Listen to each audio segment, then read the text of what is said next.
सलाहुद्दीन कहाँ है अय्यूब? क्या उसे गायब होने के लिए यही वक्त मिला था?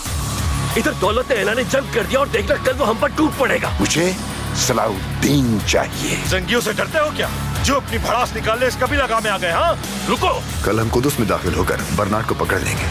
सलाहुद्दीन, जाओ अपना कबीला देखो जाके। मलिक दौलत ने वहाँ हमला कर दिया है। चाहे कुछ भी हो, हम कुदुस जाएंगे। मेरी बीवी को यरगमाल बनाने की जुर्रत कैसे की तुमने? बिस्मिल्लाह।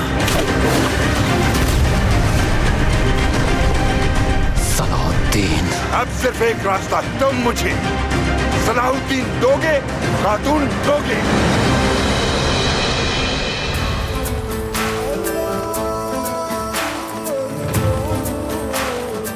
तो ये सुल्तान सलाहुद्दीन अय्यूबी की किस्त नंबर 91 का प्रोमो है।